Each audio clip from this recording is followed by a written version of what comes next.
Meeting to order. Any additions or deletions to the agenda? None? Can we have a motion to approve? So moved. Seconded. All those in favor of that motion say aye. Aye. Any nays? Motion carried. That's what you're about. It's my good one, I'll let it back. I'll move it to you. You want it now.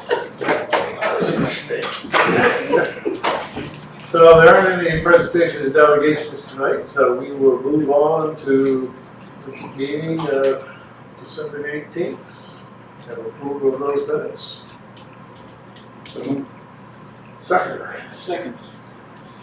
And all those, we do have some unfinished business in that. All those in favor of that? Aye. Any nays? None. Business arising from the minutes. Vacant building bylaw. I wasn't here, I know.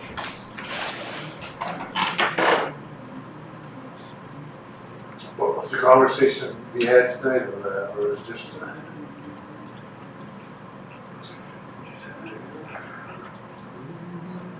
I believe that it was just that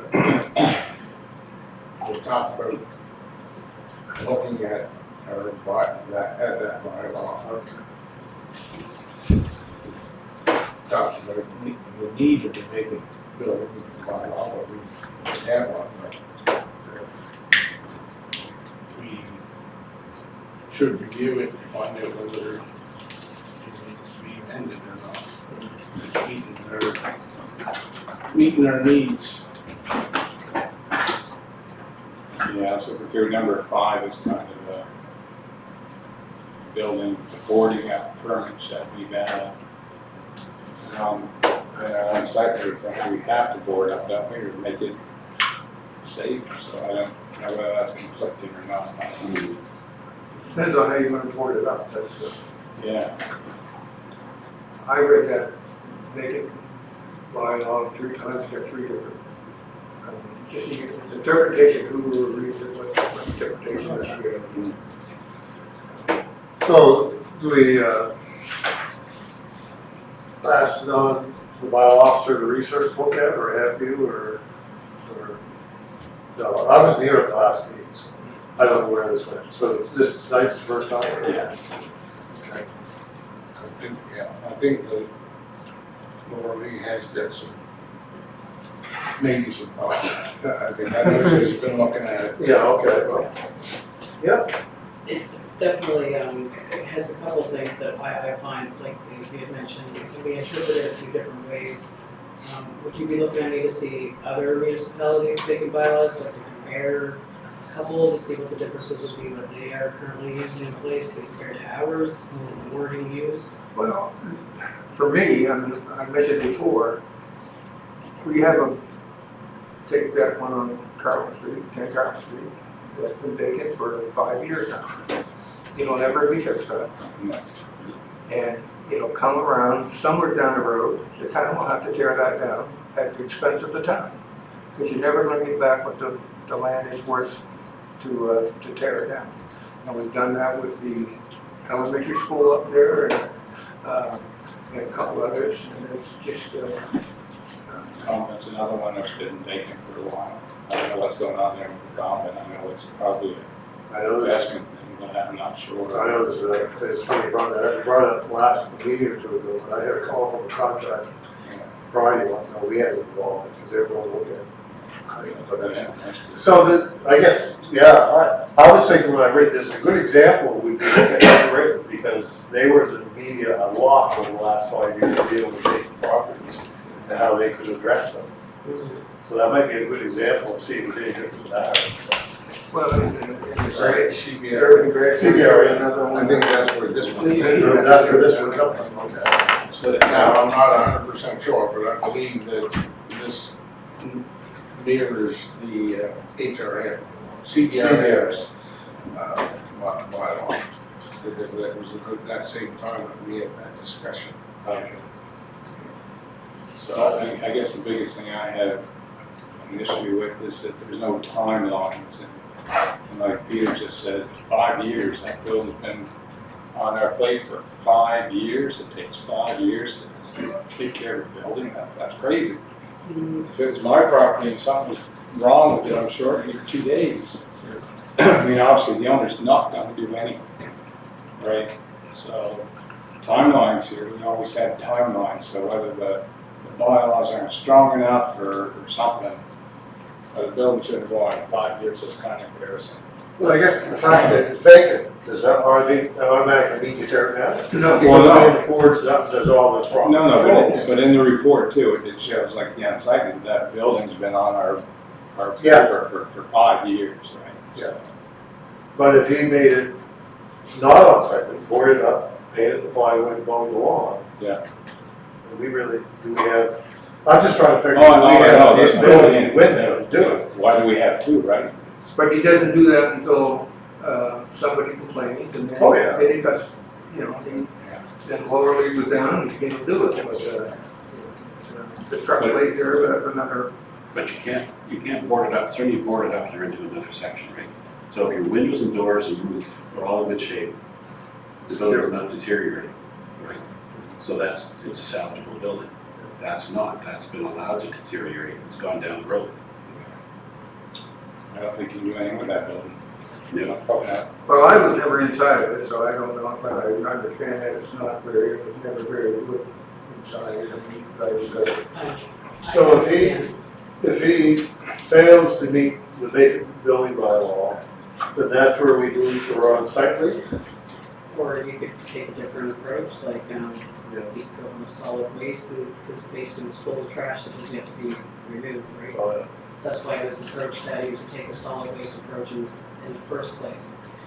My thoughts, if you can't clean up the yard and just start to clean up the waste, that shows very little faith in doing absolutely anything. Oh, yeah. We know that.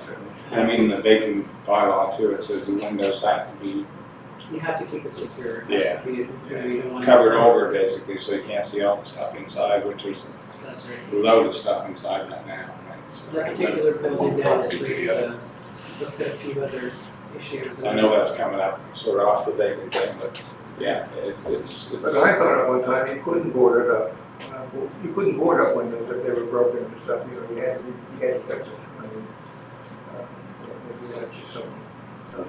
Some people just take the window and frame it up, and that's it.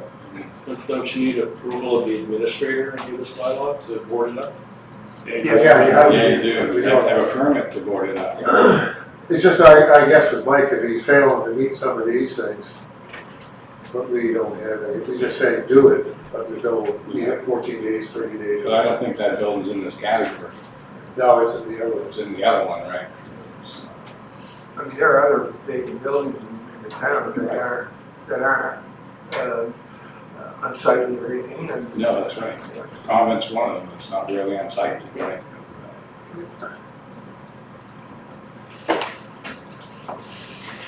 I guess, can you come back with suggestions on action and timelines? Like you look between the two bylaws, or does this need to be changed, or should we move to the unsightly dangerous? It'd be interesting to see just how Cape Breton, Well, this is what Tom. what the they CEO changed, just- how they changed their bylaws to address some of these vacant buildings. Well, as the CEO said, this came from Cape Breton. I believe that's where it came from. And that's 11 years old too, so. The bylaws, that was done by the bylaw officer. I brought that forward, that was research, brought it forward.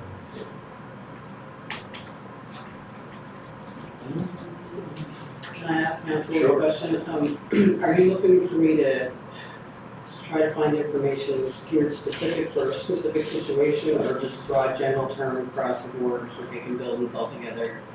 I'll see that. I would say this one's just a broad. This one would be just a broad, because every one would be a different situation, but for someone going away for the winter or something, or for a year, then, you know, what do they have to do to go away for a year or 2 years, right? Like vacant, in relation to a building that meets a building that has not been used or occupied for a period exceeding 28 days. Yeah. So that's most of the seasonal Seasonal buildings. people too, yeah. Right? Yeah. Yeah, that's vacant. That's not, vacant and unoccupied are two different things. Yeah. Unoccupied means I've gone away, but I intend on coming back. Yeah, that's right. So it's kind of, That's the definition, I dealt with that in insurance all the time. Vacant means they're gone, they're never coming back. Sure, but I guess for me, I don't see that. No, here. that's, That's all, I mean, like, even if you threw in that definition into the bylaw, for example, to explain that, I guess that's what I meant, to explain seasonal, like, as opposed to as a vacant. I'll certainly look that up. yeah, and, what is the immediate, I guess what the immediate action we can take on that building? We know what we're talking about. no. I guess, Under this bylaw, the administrator can issue an order directed by the town. Yeah. Right? Saying it's dangerous and unsightly, right? So, you know, she can determine what's wrong and issue the thing, give it a timeline that it has to be fixed by, and if not, then, you know, go down that road. Or if it's if it's of the opinion that it should be torn down, then that's where council has to make that decision and issue an order, demolition order. but right now, we don't have a case for, we know what it is that should be done, but we don't have a order after order after order current. No. So, You don't just take that. you don't have an engineer to pull it, Yeah. saying that, right? Yeah. You know, the thing is if the building is secure, windows are intact, doors are intact, and, you know, the roof is solid, and, then, no, but if the roof started sagging, and like the structure's been compromised, I know that a lot of the interior has been compromised, but whether the whole actual structure of the building has been compromised. So would the building inspector go in there, can we get the building inspector in there to do something about that, or check it, or, I don't know. I had a question concerning the statute of limitations surrounding what you guys had already put into place back in 2019. Yeah. There had already been an order that had been issued on the property to be taken care of to meet certain requirements, and then of course code came along, and I understand that changed progressively. But that order was never fulfilled, and I'm not sure what your legal requirements would be in upholding that that's already in place, and to be able to curb back fines or payments because of that. I'm unsure of that. I'm not sure if this is a question for a solicitor or somebody with a more legal background and advice that I have. So that's 3 or 4 years old, I don't think you Yeah. keep on fix that off. That's what I'm saying, I don't know what the statute of limitations are, but there I have been. I think that this is a case where we need to consult legal on all the things. They are part of it because they have a file open on this, or they at least have a file on this building because they helped us do the evacuation here, right? When we get, or vacate the residents.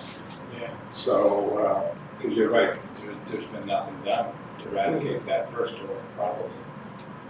So again, I just wanted to see where we stood legally, so we're not doing more work than we have to. Yeah. There's already certain things in place that we can work with, or is there a better approach to take because this is already in place instead of starting back to square one? So I just was wondering if that was something to consider in dealing with that particular situation.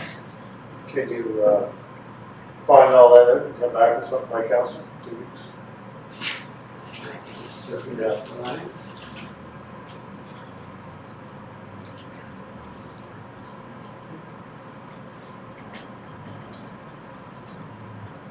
Whether, what we did in 2019, whether it's valid, I know it's valid anymore, but what steps do we have to take to get it down? I'd just like to know Yeah. legally, just in Yeah. case.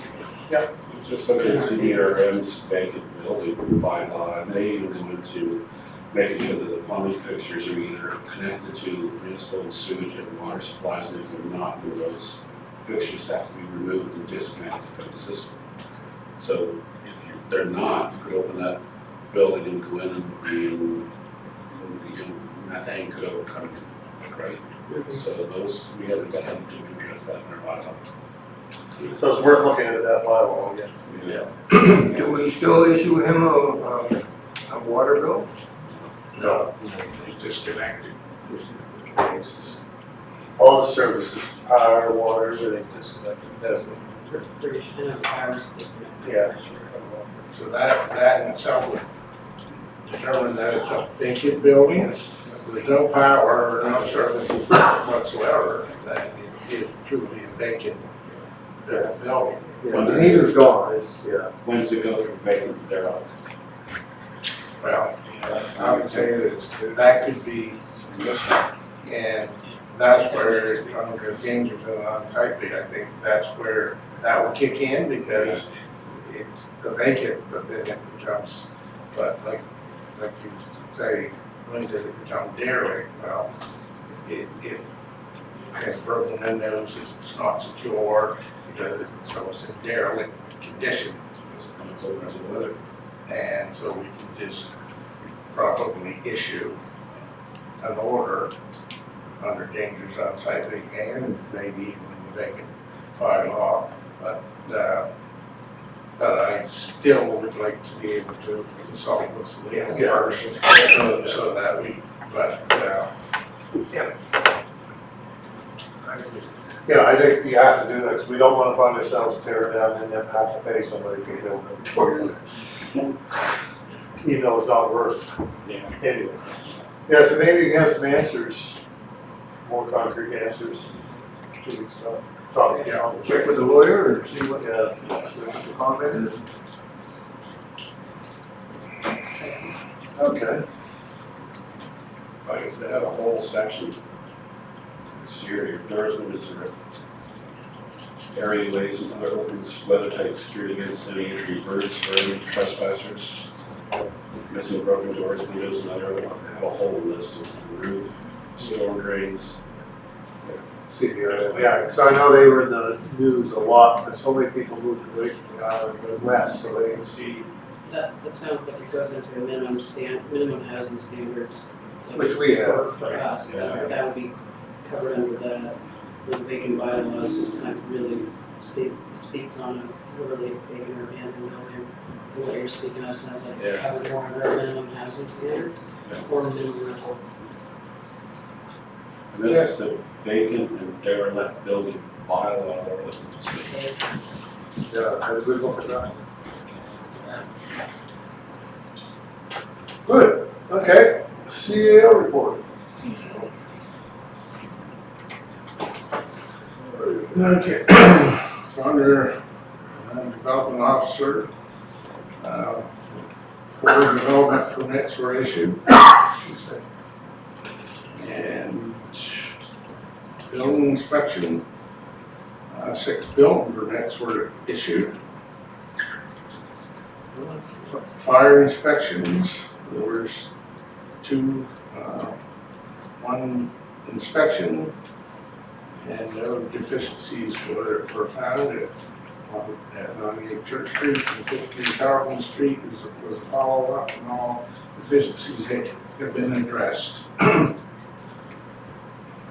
So just for that section, development officer, been having several discussions with developer potential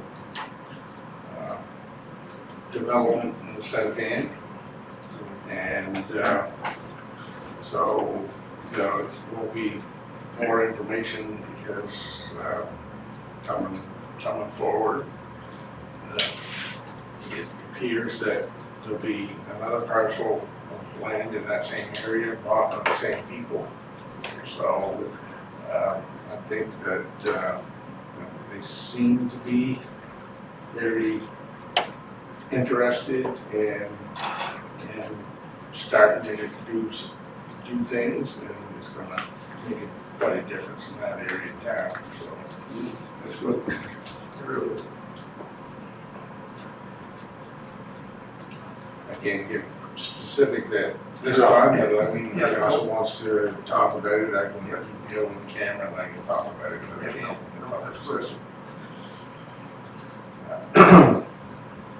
Fire department responded to 14 calls during the previous month. Had 2 motor vehicle collisions, 4 alarm soundings, 1 mutual aid, which was a structure fire, 1 transformer fire, 4 structure fires, 1 secure slide, and 1 wires down on fire, I guess. I hope that transformer wasn't Optimus Prime.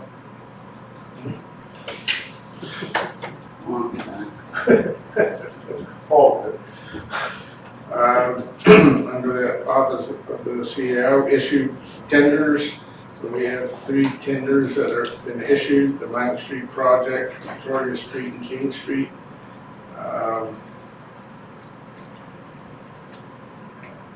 The Victoria Street paving project from Racket Road intersection to the old rail line crossing. Shore Road culvert replacement, and all tenders, all 3 tenders closed on January 29th at 2 p.m. The marketing levy bylaw has received final reading and will come into effect on February 1st, 2024. We have compared the list of provincially licensed roof accommodations with our list of registered roof accommodations, and we found 12 properties that are not registered with the town.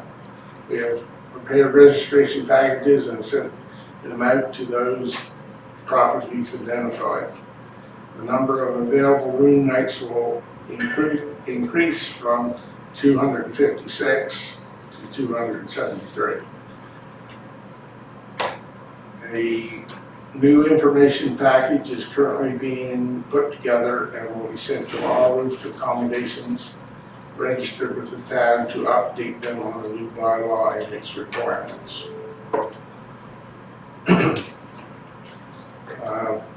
Further to that, we had one of our registered properties that was not remitting.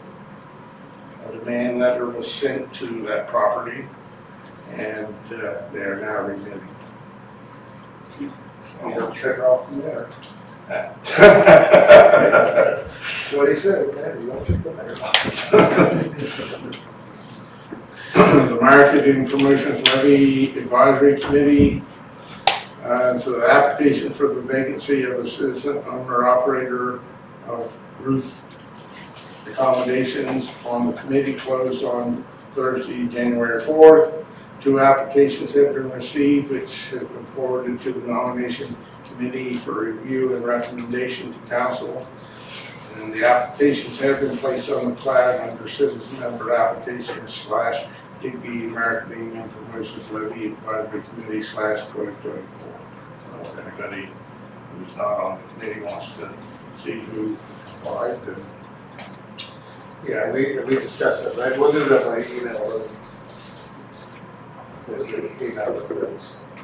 yep, so basically Have that there should be down a for council. recommendation coming forward for the February council meeting to make that appointment. Any questions for the CEO? That's good. Director of Public Works. Not really much that's new, but the newest 5-ton, yeah, well, it's same old, so we call it ECM modules, we sent to Montreal to be reprogrammed, and everything goes well. We should have the truck back in service in late January. We're unable to purchase a new ECM module. They are not making them currently, and it doesn't sound like they're going to be making them again, and it's going to become an aftermarket product for the truck. Because they didn't make the truck delivery, but They stopped making that engine, Mhm. so. with the truck. So, I had the tractor service, skid steer serviced. We had to do a little bit of work on both backhoes. The older backhoe, we had to replace all the bearings in the front end. So building maintenance capital projects, obviously we're waiting for the mini home power to be hooked up. It looks like it might be February, talking to the electrician today. At the bathrooms downtown, we just have to set the fixtures. The car chargers are all hooked up and ready to be turned on. Turn on. You want to charge your car, don't you? If you put a gas pump in, you would make the swing to the. True, you got me there. Exterior doors of the fire hall, we're just waiting for the electrical to be completed, then the ramp has been completed out back. And then the transfer station, purchased a laptop and printer for the transfer station employee, so we can go electronically with everything. Everything's been handwritten, up to date, so I want to go the electronic method, and she's doing a great job. She's got her own programs all set up and everything, so everything can be sent to us electronically. I think it's gonna go well for us. And also develop a list of repairs needed completed at the transfer station, and one capital budget item that I'm gonna propose to help out down there. I think it'd be a good idea. And we did have one incident at Public Works, and I think the employee learned a lesson from what we tell her about the hard hats. So, Is there any workman's comp or anything involved? Nope. Just to cut to him and just to cut to the days, that's right, but we tell everybody to wear their hard hats and the skid steer for a reason. Yep. And he found out why. We say to do it. When you catch that curve or catch that rock, Yeah. you're hitting the front of the machine, and that's what happens, so. Good. Otherwise, that's everything I have, unless there's any questions. Do you think we should have a little placard in there? Hard hats are mandatory? We can, Yeah, well, that protects you too, that, Yeah. you know, like Right. a sticker may be better. as just a sticker or something saying mandatory. Yeah, I can talk to my That guys and way, make me if something. they do it again, and the Lord, say, hey, listen, we're told, there's a sticker. And everything is documented when it Yeah. happens too, so we document everything. How's the cost of salt this year? Actually, I have not received a bill from the province. Right now, it's great because we really haven't used much of anything, so. Yep. My guess would be, I think we called 7 loads or 8, we put 8 loads from Public Works to TIR. And going by last year's cost, we're probably, I don't know, around 4 or 5,000, just a rough guess. We're not way up here, so we've only had 3 storms. Yeah. You know, the ice does suck, because it does suck up a lot of salt, but otherwise, we're in pretty good shape, so. Did, we make council aware of the, We talked about it briefly, so anyway, we're not buying salt from Pug Wash, I just talked about it. We're not buying salt direct from Pug Wash because we were unable to find somebody to haul salt for us. So we're actually buying salt right from TIR, what that used to be TIR. We're Nova Scotia Public Works now, I guess, again. So we just go over there, pick it up, they load us, we pick it up, bring it back with our own trucks. So Do we still have to keep stuff up? we still want to keep some, Yes. Doesn't Not we- as much as we. not as much, yeah. So I'm hoping that this works out for us, then during the summer when they're hauling their salt, I'll just get them to bring over 2 or 3 truckloads, fill our shed, so we're ready to go come next winter. I think it just makes sense that way.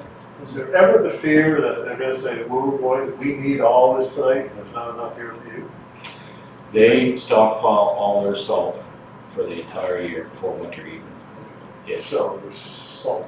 yeah, and they're selling to us, they sell to the county of Annapolis, they sell to the town of Annapolis, that's how the Annapolis shed, so this isn't something new. When I talked to Representative TIR, he said, well, we can do this for you. And I just had pestered him a little bit to get us numbers what it's gonna cost per ton, but otherwise, I think it's gonna be good for us, because we're just eliminating another business that we have to hire to do work for us. We just do it ourselves, we have the truck, so. As long as the price is, reasonable, doesn't. Yeah, the prices they sent us, they're both, I'm gonna say they're, I don't know, 5 to 10% more than last year, but the cost of the truck was gonna be Yep. a lot more than that, Yep. so it's really not too bad, so, Things crazy. yeah. Everything's crazy, so it's nuts. yeah, Okay, anything else? Director of Finance. Good news tonight. Well, good news about the operating statement, we have some accounts a little over budget, some accounts a little under budget, but overall, we're going to be close to on budget for year end. Nothing major in either direction. Capital budget statement, tried to be a little more detailed this time, so we're getting near the end of the year. You can see we've spent about 880,000 of our $2.3 million budget. And that's pretty normal for us not to spend the full amount of the budget. And I gave the example of the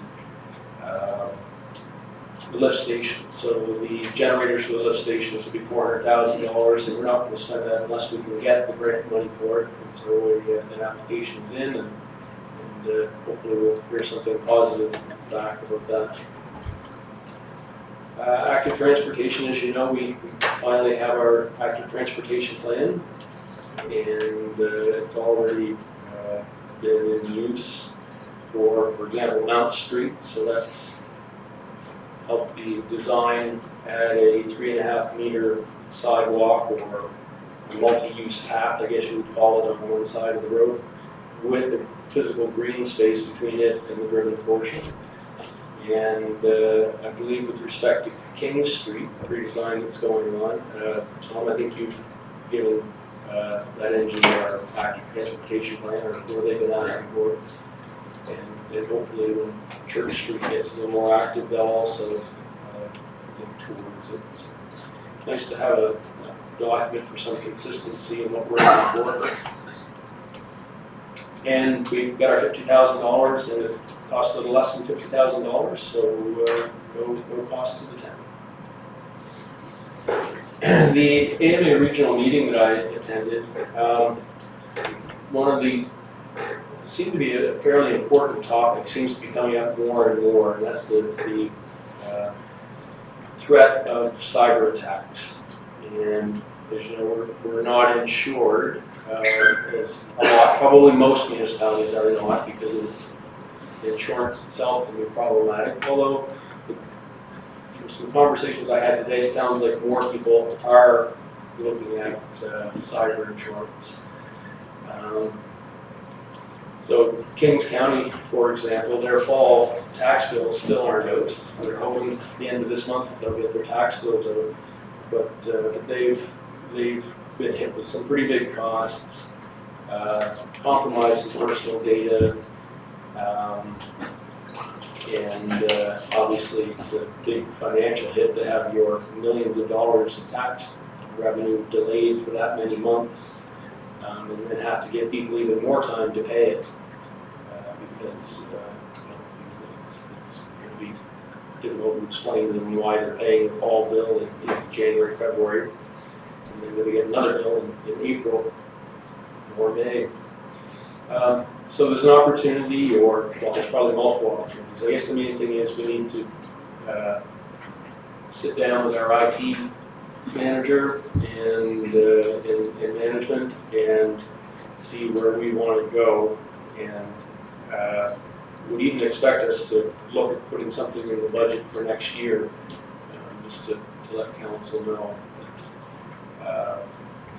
One thing, for example, is the join together with some of the other municipalities and get some external monitoring done, and it seems to be being done by a number of them. Maybe we need to get a third party to do an assessment and see what we need. I mean, certainly have all kinds of faith in our IT manager, but it's just one person, and it doesn't hurt to have somebody else come in and do a threat assessment and see what's there. But something that we need to be looking at. Offshore wind energy, looks like that's going to be a big thing for the province. Some of the other municipalities at that meeting were hoping to get their, maybe get some of that coming ashore in southwestern Nova Scotia, not all up near Cape Breton, where the talk seems to be right now. not sure if not cancer, but anyway, in that area. And other than that, the report is there. If there's any questions, I can let you know.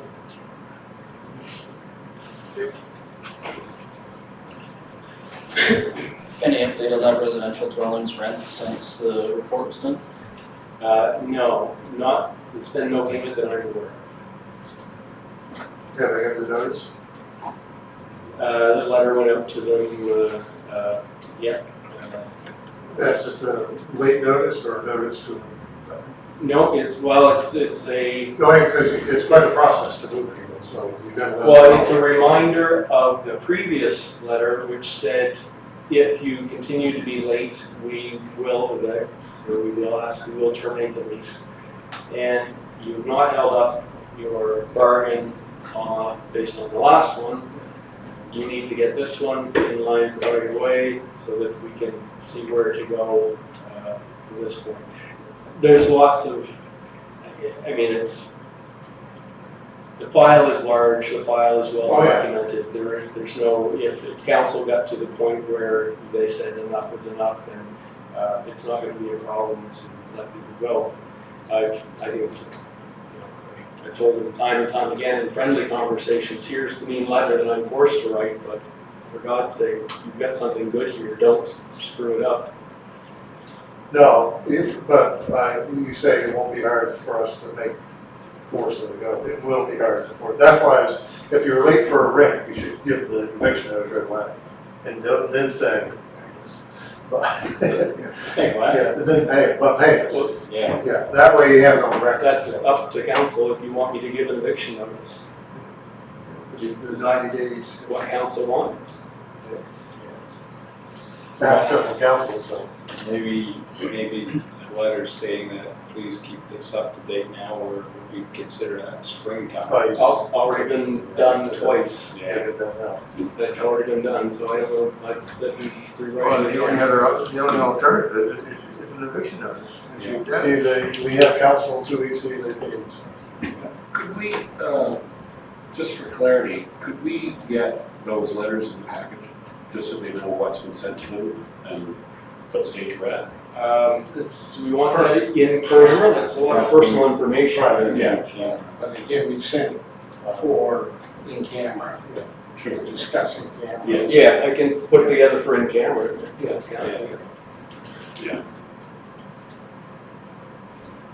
Yeah. Okay. Have that ready for, do that up Yeah. for council. Sure. So I just know- maybe by then, there may be a positive development. yeah, I know when I was renting, the Tennessee board said if they're late, you give an eviction notice. And then, but that assists you in moving them. If they come in and pay, you say, listen, here's your eviction notice, please pay.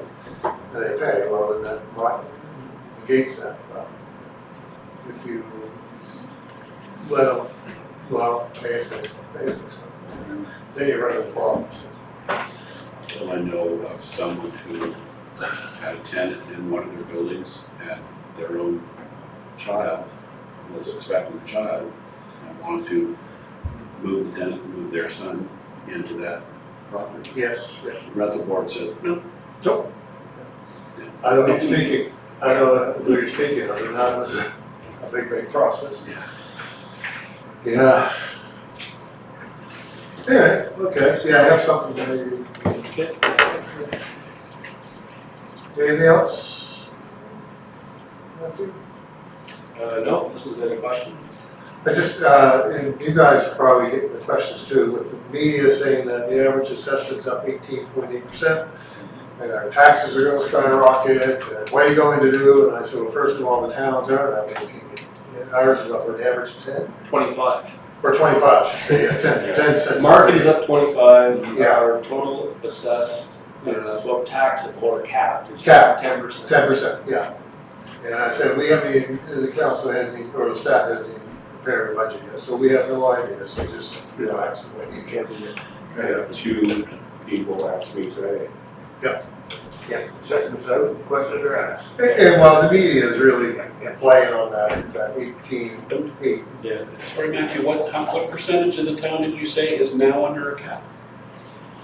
I looked, it says in the minutes here, I said 85%. I don't Yeah, remember that's saying it, but it's in the minutes. So maybe I must have said it, that's all. That's right. Yeah, Leslie, were you quoting me when you wrote the minutes there? I must have said that. Well, I would assume, like, I. I'll check the tape. Anyway. My memory's bad, but the minutes say 85%. And I do feel for the locals when they're seeing their values being driven up by all the real estate sales, people moving in. I mean, I used to say I hate the cap, and now I love the cap because it's a $500,000 home beside me, but I'm now under the cap. Exactly, yeah, it's, But I'd like to say, I will do the calculation for you, I'll just take the names off, I'll put the assessment accounts and the values, and I'll sort them by value, and I'll show you who gets the most benefit. And it always works out, every time I do it, the most valuable homes, richest people get the most benefit out of the oh county. yeah, that's just for. We can probably lower our tax rate 18 cents, be revenue neutral, and you get rid of the cap. And you'll see who the winners and losers will be. And so it's the poor people that are poor people that are hurting. And that's been determined every time our body goes after the cap system. It's the ones that can afford to pay that are benefit. So Okay, that comes off. yeah, totally. So, yeah. Special constable.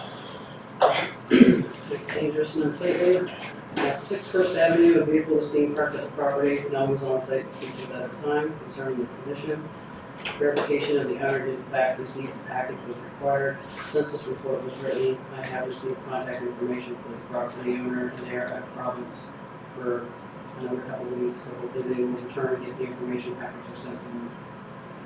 9 Water Street, currently doors have been replaced, followed by the exterior of the site itself being closed, standing windows are boarded up temporarily, and sidewalk has been closed up for pedestrian safety. Since this has been written, it's since opened up. Site is being monitored and is being restored. 10 Crowell Street, info packages was sent to the property owner requesting to clean the area, full basement of all solid waste and secure the site from pollution and entry. The notice also advises resolving the issues previously noted back in the order 2019. Currently, the site violates several town bylaws. The owner was reminded they are in violation of the town bylaws and bylaws and continue to do so. And to ignore the site's condition may be viewed as non-compliance, for which time they could be ordered, or issued an order followed by a fine, or potentially a summary offense ticket where they'll be expected to pay before the court. Property owners take until January the 19th to comply. That's it for the dangerous and unsightly. At 9 Water Street, any more work gonna be done on that one give that's still? I haven't gotten any word exactly on the one. Yeah, they are. I would just. I was talking to the contractor. That's why the staging is up there. You get at it. And they wanted to get the front and the side there done, so they could get that big stage. Because that was costly, cost them, a big penny for every day he's there, so. Building already looks better. Yeah. Yeah, it does. Yeah. Okay, any questions for, on that, for? The one here on First Avenue, 6 First Avenue? 139, yeah. They started working on it and then they just shut up, closed up. That's the same guy, they were there last week for, the guy that owns that, Same owner and then owns the Water Street property. Okay, yeah. It's Banzer Construction, it's been, Yeah. this one, Yeah, because he was there one time. Yeah, I was at It's just, work in progress. Work in progress. Yeah, he wants to restore, he wants to make it look like it was this, the shower house. The shower house. Look what it's done. Yeah. Yeah, it's nice to have those people that want to restore, not just Yes, rather than tear down. protective services. CCTV report, all cameras were operational, the alarm and communication issues been resolved. Procedure, an RCMP video request for the Water Street and the waterfront area. Received several RCMP video requests for the waterfront and boardwalk area. Currently, there is no surveillance covering the boardwalk area, so anytime there's vandalism that occurs along that stretch, there is no cameras to cover. Parking control, there was no issues at that time. Civic address, there was 2 civic addresses verified, 1 site change. Dog control, 26 Monica Road, still have been no contact from the property owner and no communication from the SPCA involving animal welfare. Still trying to contact either party for animal welfare verification.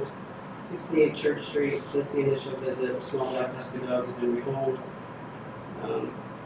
There's currently no dog visibly using the dog care since outside, and no other dog is said to be in better health. 92 Church Street, the owners purchased a collar to prevent the dog from barking, so this should resolve any disturbance issues moving forward.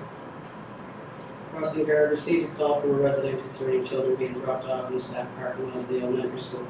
The caller was shaken and upset during a near miss in the school parking lot down the road. The resident felt that this could be addressed by the crossing guard educating the public on the school staff parking lot. The person feels it is the responsibility of the school to educate those who use the facility how to use and access the parking lot safely. They can also remind parents and guardians of the children the staff parking lot is suitable for drop-off location. The school has the ability to roll out an educational and referral package that could reach everyone using their facility, including both staff, student alike. This helps make them accountable for their safety issues as well. Currently seeking council's encouragement for the elementary school to address their safety concerns in their parking lot. Vending licenses doesn't report. Taxi licenses, currently most of the towns and municipalities are including HST and the rate fare. It's at the discretion of the business owner to deduct taxes from their rate fares should they choose to do so. Cab fares set for the town of DPR comparable to that of the rest of the province, and I've given a list of different fare rates for the province. If the town wishes to include this rate, it could increase the rate by $1.35 and go up to $10.35. That would include HST. Otherwise, the current rate taxes should be deducted. When I asked all the cab drivers what their thoughts were on the current rates in place, everyone that I asked said that they feel that the rates are sufficient and they prefer not to change the rates and feel that it would affect their business by doing so. The only thing that I did notice from speaking to them all is they offer to make it their own personal senior discount, which I understand why they would want to do that. However, it goes against the taxi rates. They cannot give their own scheduled rate except for the way it's worded under Schedule D, Section E, that discounted fares for the conveyance of children to and from school, elderly, disabled, physically handicapped residents from the town may have private arrangements made with the owner of the driver license vehicle. So this tells me that the taxi cab drivers have the discretion to alter fares according to their discretion at that time. So if there is a said discrepancy in town surrounding fares, perhaps this may be where it's coming from. But then, as far as the enforcement side of things, it's going to be really hard to prove that it wasn't a matter of having this person discount because they were X, Y, or Z. So, as far as the rates there comparable to that of the province, the tax can be taken out at their own discretion, and the rates may vary slightly by the taxi driver's discretion, and it's called out in the bylaw according to that. Yeah, depending on how they register, they'll take it out when they do their income tax. Actually, we looked at that, and across Canada, the CRA said that all taxi drivers, whether they meet the low business threshold of 30,000 or not, shall register with as an HST register. They all have to be HST registered. And I'm sure that's because it's a heavy cash business. Correct. Yep. Yeah, well, yeah. So they're supposed to be taking it out on their end of things, but that's, from what I understand, that's nothing that I can monitor or. No, that's CRA. That's CRA. That's their, Yeah, that's their problem. So as far as the rates, they feel that they're sufficient in town. Yep. On solid waste, 28 Water Street, received a phone call complaint concerning access waste layer on the property and a bin that had not been emptied. Called the property owner and had an empty bin. 10 Carlton Street, there had been the abandoned truck that was left there carrying solid waste. Since this has been reported, that has been removed. 26 Montague Road, contacted the property owner, had been difficult, and they had not received any, or returned any of my calls. The exterior of the site is showing progress, so they are cleaning the area. There had been a dumpster on site, where they had removed the waste from the site. 6 First Avenue, as mentioned, there's a car on site, but nobody there to speak to at the time. Contact with the property owners expected, and 89 City Street, site visit indicated some cleanup around the back of the home and the driveway. Owners making progress, however, they are slightly reluctant to clean up the backside at the time because the items that were there when the schools were going away, we wanted to keep them close to keep an eye on. And advised them to clean the area just for safe entry or exit in case of the event of fire or EHS is on site. Site follow-up still required. There's no direct violations or fines at this time.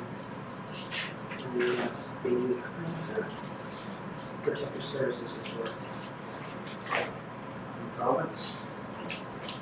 Always on. Is there a cost when the RCMP requests footage? Does it get emailed to them, or do they give us a thumb drive, or do we supply them? They have to come and pick it up. They have to get approval through the CAO to receive that. They had come to me bringing a thumb drive. The last time I did a video request, I put it onto a CD, one that they couldn't alter, and that way it's, once they take it and they leave the site, the onus is on them. And the thing with the thumb drive is it felt like it could be altered, or it could be changed between point A and point B, so when I did that for the CD, so the cost would be very little, aside from a little bit of time and whatever the cost of the CD would be now. I'm sure that wouldn't be much. And your time, yep. To date, there had been no fees allotted for when we had to do the approval for the RCMP at this time anyway. I'd like to say we don't do many of them, but it kind of comes and goes, it fluctuates. Sometimes we might go a month and we don't have any, or I might have 2 back to back. Okay. There's a couple there I hope you erased. What's that? There's a couple there I hope you erased. Well, somebody made duplicates of, but we don't have that. Wasn't me. Correspondence, good letter, I thought we talked about this. We did, and we agreed to bring it to committee of the Oh, whole. committee of the whole, okay. Well, here it is. Whether we wanted to do a small project or something, what did they say this year was orange? Yeah. Maybe we could look at the possibility, I don't know, what, flower boxes orange or? Yeah. Or something. I looked at it, a lot of them. I was surprised there's only 2 places in Nova Scotia, Publix and Fairmouth. Yeah. But I looked at some of the winning ones across Canada. I mean, there's some, they're not all orange, I mean, there's some nice ones and but there's some that are not very elaborate, but. No, it doesn't have to be. But I think we should do it. If, I don't think it would cost as much to do it. well, if we were gonna buy all red flowers, we'd just buy all orange flowers or whatever. Yeah. You know, this is the time to think about it. You saying that this is, they're getting ready to, And I think if we put it on our web page or Facebook page or something, ask the citizens to also do it at their cost, I mean, it would help sprucing up the town. do you think if you went to our, here, where we buy stuff from and say, hey, this is an idea we have, could they look at it? And I was gonna say our hatchery, but nursery, say, you know, what could you do if we spend $1,000, say, can you turn that $1,000 into something that's orange, kind of gets broken? Yeah. Yeah, Guaranteed. just investigate this. Yeah. We pick our own colors and stuff every year, design stuff. If it was designed that wants to be chosen, then we can follow it. Yeah, just see what they say. Yep, I can talk to you about it. Leave one that's, it's red, white, and blue, and June. And the only real cost though is if you want to be judged, then you've got to fly judges in the nearest airport and hotel rooms. Yeah, well, I don't do that. Yeah. If they have to be in Yarmouth, we'll drive them. Stop on the way down. But I think we're more, we say we're a member of the community of Wilburn, and we're rid of this. Yeah. A little civic pride. You were gonna put our anyway, so. Yeah, we're gonna much, yeah. Okay, Wilbur. Wilbur is not leaving town. I hope not. Yeah. Do you want to speak on Wilbur at all, or would you like me to? Doesn't matter. Yeah, go for it. So we had a meeting with our department committee and discussions from Wilbur. And they have a need to get rid of Wilbur anytime soon, but they do have a problem with space, and the discussion was that, do they do something with Wilbur? Do they move Wilbur out of the building? If they can find somewhere else to put Wilbur, it would be great. They don't have any money to restore Wilbur. Those are all discussions for a later date, but I guess the bottom line is, if we could find a place to put Wilbur, it would be helpful for them. But it's not an impending. Center is the ringer. Well, I've been there. I've driven it there on the ice. Yeah. Well, first of all, it's a town truck. Yeah. Yeah. They were there. I guess it's part of the whole bigger picture is fundraise. Yeah. Be part of the fundraising for Wilbur, be part of the fundraising for the fire department, be part of that. But we've got very little history left down there. It's just, I know that the other crowd doesn't look at that as we used to, but that's Digby's third truck, I think it was. Victor and then on the third one. I think we start looking. I did put that hat on at the meeting and say, you know, the town's lost enough of its history. And that I would personally, as a citizen, rather see that truck put in mothballs for 10 years until we had money to do something with it. Many of and it comes down to volunteer times, but all those, we have a build up there at the hill. We could put a flag on it. That's why I was shaking my head. Yeah, I know, that's why. But a lot of fire departments restore those trucks themselves through fundraising, and then certain members have the pride in doing that. And we did that. We spent a lot of money, having that re-chromed and repainted and. The running boards and the sideboards on that, I did those. Those wooden boards, I did those. That was part of the discussion too. There's not anybody around anymore who does that kind of volume. They've asked Raymond Britton and you know, if they could work on it. There's just not a lot of people around anymore to do it. Raymond Britton did the painting last time. Yeah, and we said the chrome way. I think the chrome went to Dartmouth, the big chrome went to Dartmouth. But anyway, the bigger issue, that truck doesn't leave town. I'll bother. I'll get the town. The one fit in your basement. No, but I know it's an issue, and it's always a space issue. Yeah. We just, there'll be some upset citizens. Well, if you went upstairs in the fire hall and cleaned that car closet and reorganized it, you'd have a little more space. Yeah, it's stuff just piling there. It's been a catch-all, but you do have a space problem. Yeah. Don't talk to us about getting another building until you utilize what you've got, right? I guess collectively between them and us, we'll come up with a solution for Wilbur.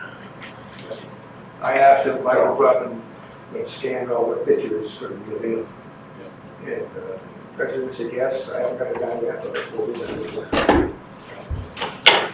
Yeah. Okay. Just a question for Peter. Is there space at the museum out the side where if an enclosure were to be built for Wilbur, then that's where it can be moved to? Yeah, I'm sure there's room on that lot somewhere. But it has to be a space, a truck will rust, city. Yeah, So it would have to be controlled to a certain, It would have to be climate controlled. and so there's a lot of cost to that. Anyway, we'll come up with a solution. And I'm sure there's money in there to help restore it. Well, the community would put money. If they put out their fundraising to fix Wilbur or fundraising for New Fire, all these people in the community that would donate money.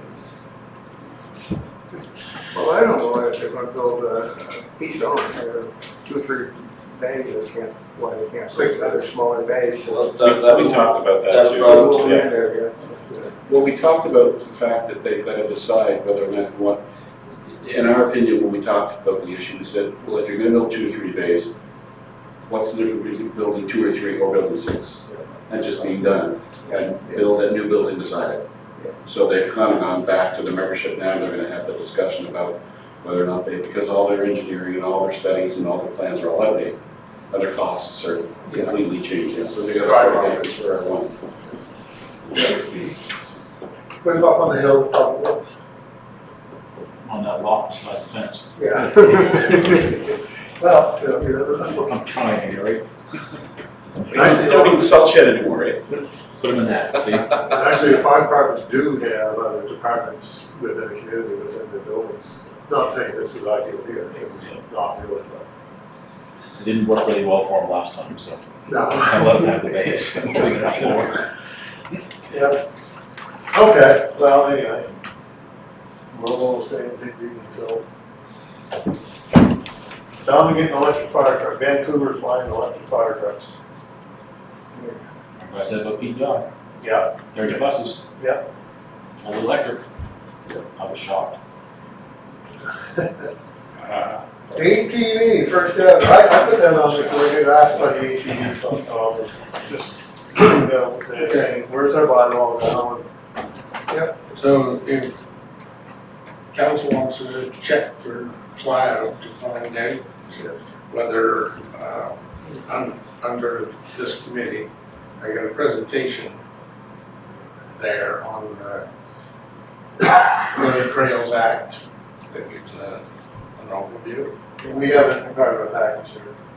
Yeah, Yeah. yeah, that's what I was asking. You got it, because I wasn't gonna put it on the screen, right? So I just uploaded it to the cloud for everybody. So they basically, so the town can designate a road as a road trail through a bylaw.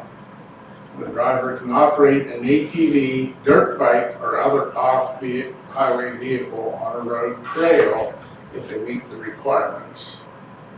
And the driver must have a valid driver's license, not a learner's permit, third-party liability insurance,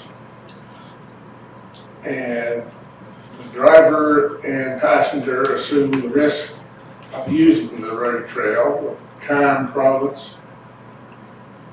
not liable for injury, damage, or death from operating on a road trail.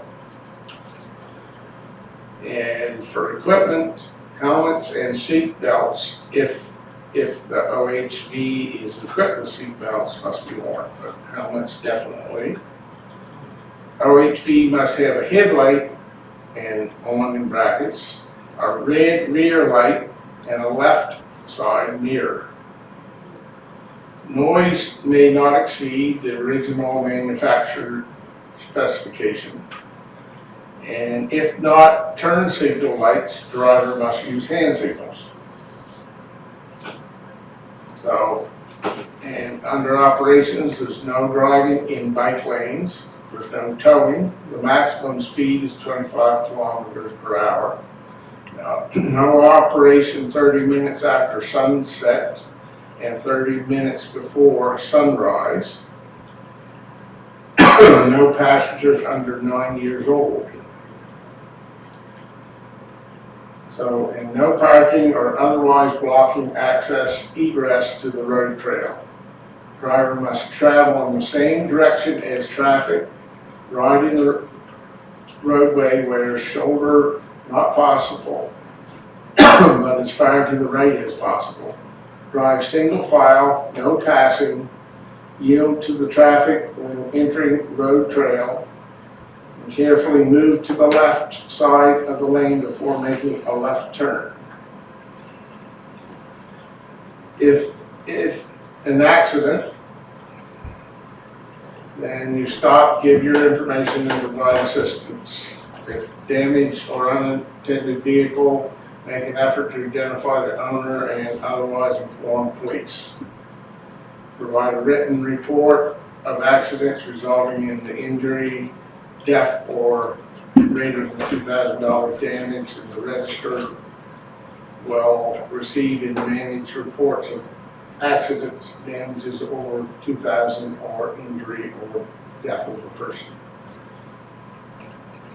So the overview bylaw authority is designating roads or parts of roads as a road trail, restricting class of OHVs, restricting time of day or year road trail may be used for certain classes, prescribing the maximum speed up to 25 kilometers per hour, restricting noise, speed near certain types of buildings or areas, traffic rules not less restrictive than the Act regulations, enforcement of the Act and bylaws by peace officers. So that's just an overview of the Act and what we can do. Also, the town of Yarmouth at this point is the only municipal unit that is exercised its right to implement the bylaw under this Act. And on the next thing, there should be a copy of their bylaw, and which is basically very short and sweet. And because I haven't got a lot of research about why it's so short and sweet.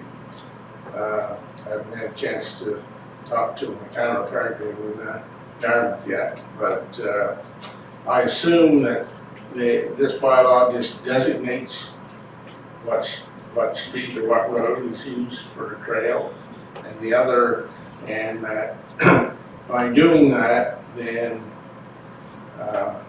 all the regulations that are laid out in the Act would be the same regulations for using that section of road trail. Yeah, well, that act is superseded by the way, that's the registry of vehicles. Now, it's a separate act. A separate act, but that would supersede our bylaw. Yeah. So maybe that's. I what mean, have to say. we can't do anything, like the maximum speed is 25 kilometers an hour, right? We could make a bylaw and say 15 if we want to, but we can't exceed what it says, right? We can say, well, no, 50, you don't want everybody going 50, right? So, or something like that, but we could, in our bylaw, say that maximum speed, and we can also restrict the hours that ATVs could use it, or times of day other than what's in the Act. Right now, you know, they can't use, they're not supposed to use it 30 minutes after, well, it's basically the same thing as the Hunting Act, that, you know, you can't use a gun or whatever 30 minutes before or 30 minutes after. I think the biggest challenge of this one is to travel in the same direction as vehicles. So if you're gonna have a trail going this way, First Avenue, they gotta travel the same direction as the car going that way. But how do they get back? Same thing on the other side. But do we have room? Well, it's not a separate lane. No, but I just wonder if we had to. It's no different than the cars going each way. No, we had, I'm just thinking ATV and cars there, it doesn't get rammed, you know, which is not likely to happen very often. But the thing is, I mean, we have, pardon? The ATV will be on the road the same as car. Yeah, they'd be the same, or a bicycle, Yeah. right? And type of thing, and so they could be coming when they go back, they'd be going on, they'd keep to the right all the time, whichever direction that they were going. But you want to, well, So then what happens when you get to the end of Mount Street? Are you crossing the lane? If you're going this way, you're gonna cross the lane of traffic to go back onto the trail, right? you cross the Yeah. road. You cross the road, and that's what I say, that you're turning to the left, Yeah. then you're supposed to pull over into the left lane before you make that, right? Instead of just going Yeah. Zip, you're supposed to pull over so that any traffic either coming either way, because it knows that you're gonna be turning to the left.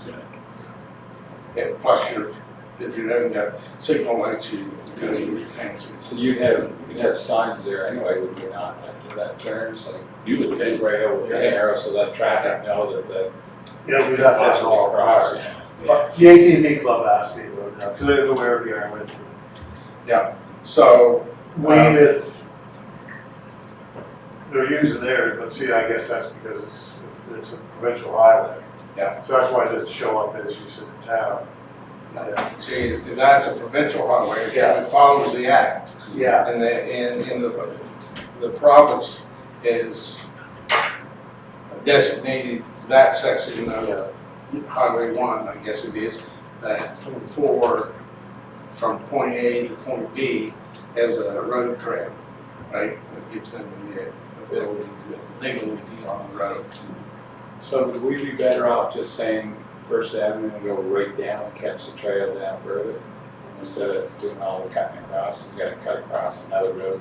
but go all the way down, you Yeah. across 4 or 5 intersections. Yeah, there's not heavy traffic there though, Warwick Street. going across. Well, that's the only one. Yeah. Otherwise, you gotta get water and then You only have cut 2. across First Avenue.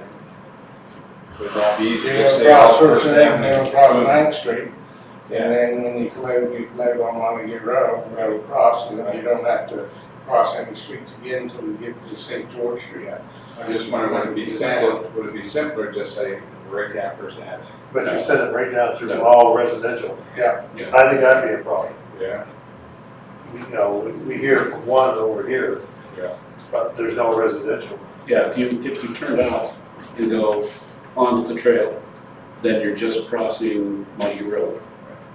And now, like Tom said, you're not hitting another street, but if you go all the way down to 70, you're hitting all those streets, every Well, I just thought corner. for simplicity, that's all. Would it not be easier just to do that? Yeah, Because more dangerous. the other area on that rail is gonna be more, well, taking cables and stuff. My fear with this whole thing, and that's everyone's fear too.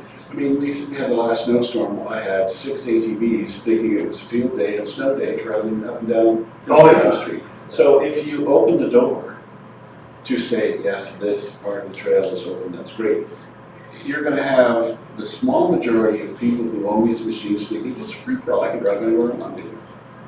But When you have that anyway, I think designating it will do like the ATV group, right? That The is, ATV group members is never will gonna be a use problem. it, right? The ATV group is never gonna be the problem, they're the ones who respect the rules. Yeah. It's all the other people who are doing it now. And I think But that's they why were we're getting also- it worse. And that's why we're designating for Yeah. that group, really. But they were also working with the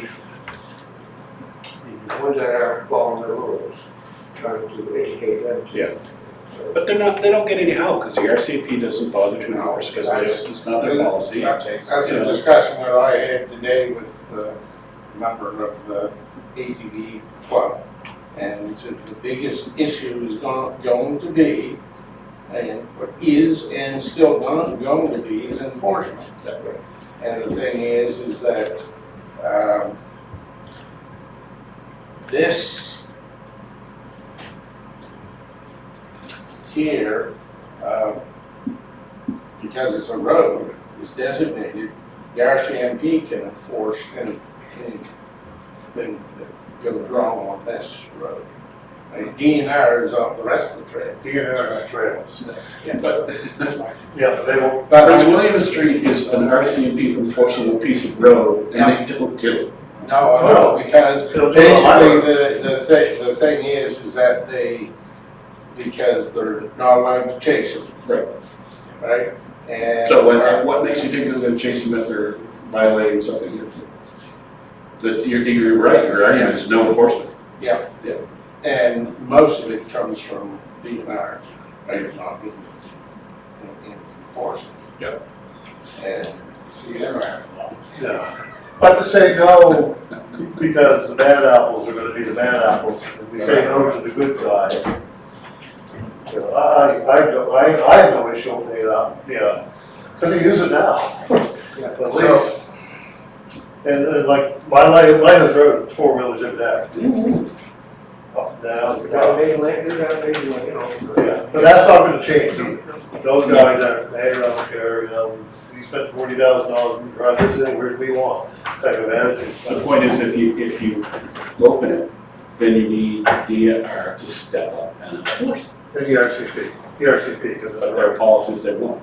Well, they won't chase, but they can sit and stop them, do a road check. If it goes on. Well, they can do a road check, they can walk the road like they do any other traffic.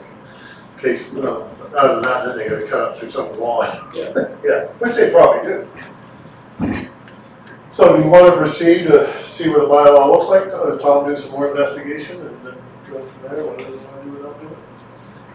I think we should. Yeah. There's an economic benefit to the businesses that are downtown. Well, that's the argument. There's a lot of use of the trails and other communities, and I think we can get some of the business here. So we give them the option to be able to make it easier for them. I watched 30 on Monday, twice actually. One day, 30 came and on the trail, prior to, they're all from down Flair Way. And, and when they left, they said, now, Mr. Mayor, went the other way. And they all drove down First Avenue, but they were respectful people. It's that guy on that Raptor who's gonna be bumping wheels. You know, came with the right thing. And they're not going away. So, no, they're not going away. No. No, but the problem is enforcement. We all know, we probably name who they are, you can probably take pictures of who they are. Oh, yeah. Same perpetrators. Yeah. RCMP can be given that information in a hand-delivered bow tie gift for Yeah. nothing over. So, in the limited time I had to do some research on, especially targeting the process that town and government did. They basically, the first thing that they did as a council, they decided whether they wanted to entertain the bylaw. And once that was determined that they wanted to, then the bylaw was drafted, but they also had a public consultation meeting. So the public got a chance to come and say, okay, this was even before they did first reading of the bylaw, just in case, so the draft could be looked at, and those that needs other things like traffic authority and things like that need to look at things as well, right? But then they had first reading, and then they had, and I went to second and final reading.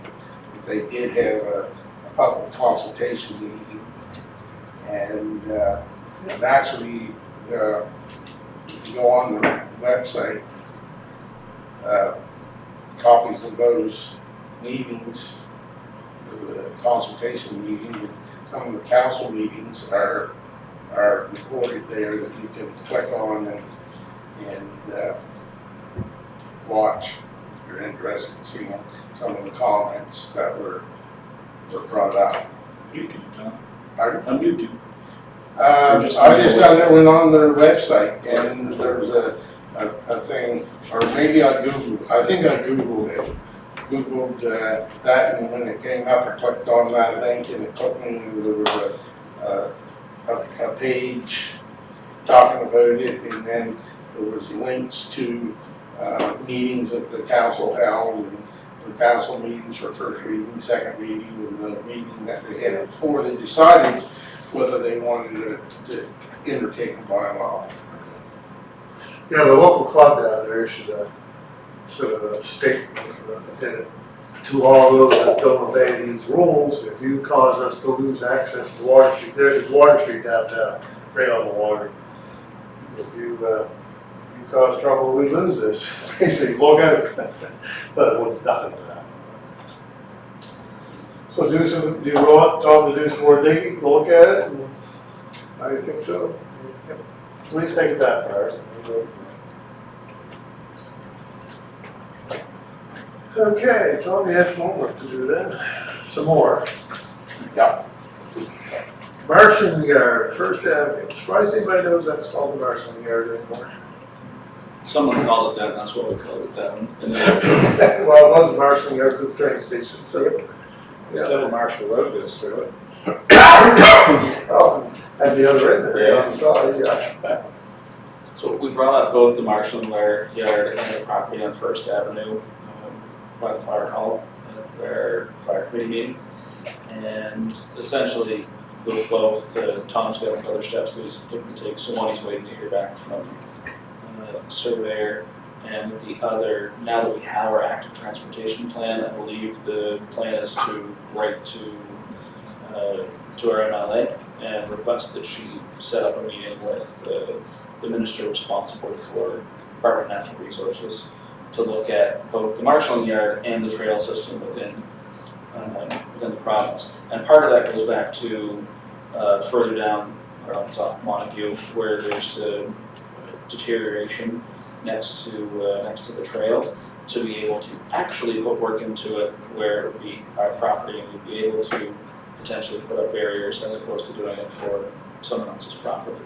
So under the MGA, we have a little bit more authority to look at that.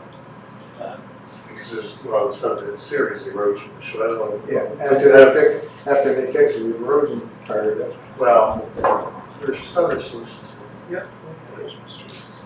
So, yeah, and the plan was waiting so that the views are accessible, Yeah, used by them. And a tool to say, well, we've got in our plan, we want to use this trail for active transportation. And in order for us to protect our infrastructure, plus do the active transportation, you need ownership. And if they don't want to get ownership, and lease it to us for $1 for about 99 years, and let's deal with it. Because if we do have a long-term lease on it, then we can at that time borrow money on it if we have control of it. I don't know why they don't want to give it up other than for environmental reasons. I don't know if there's any, well, no, it may not. But anyway, Well, that's basically what one of the people that we last talked to from DNR said, well, maybe you don't want that trail. And I said, well, we know what's there. I said, you guys know what's there, and you guys don't fix it. So, I'll deal with it. And I said, environment won't deal with it either. Because it's good ownership.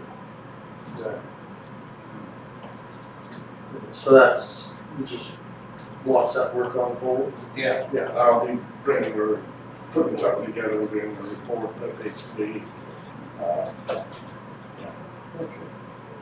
We have one, that's the last thing in new business, but we have to have an in-camera session, so we're just adding that here quickly, so. That being, you guys sneak in. Right.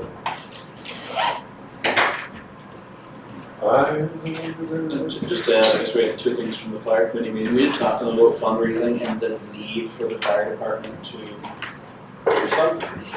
And it wasn't received the best, but at the end of the day, I think they understood that if they want to get a handout from the vets or the departments, they need to put in effort as well.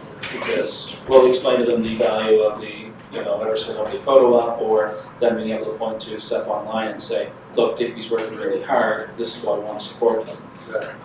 But if they only have a couple of years, or a couple of big events a year that are put on by people in here, then it's not enough. They need to get the membership more engaged with the. Yeah, it needs to be, some excitement, some pride. Yeah. They can stand up and say, look what we did. Yeah. That's what we, do we have a motion to move there? So, Second? We're all in favor of going in camera? Yeah. Someone second it? Second. Councilor Sonia? We all in favor of going in camera, going home? Yeah. Good. It's bill time. Motion to adjourn? Yep. Motion to adjourn? All in favor, say aye. All right. Any nays? None.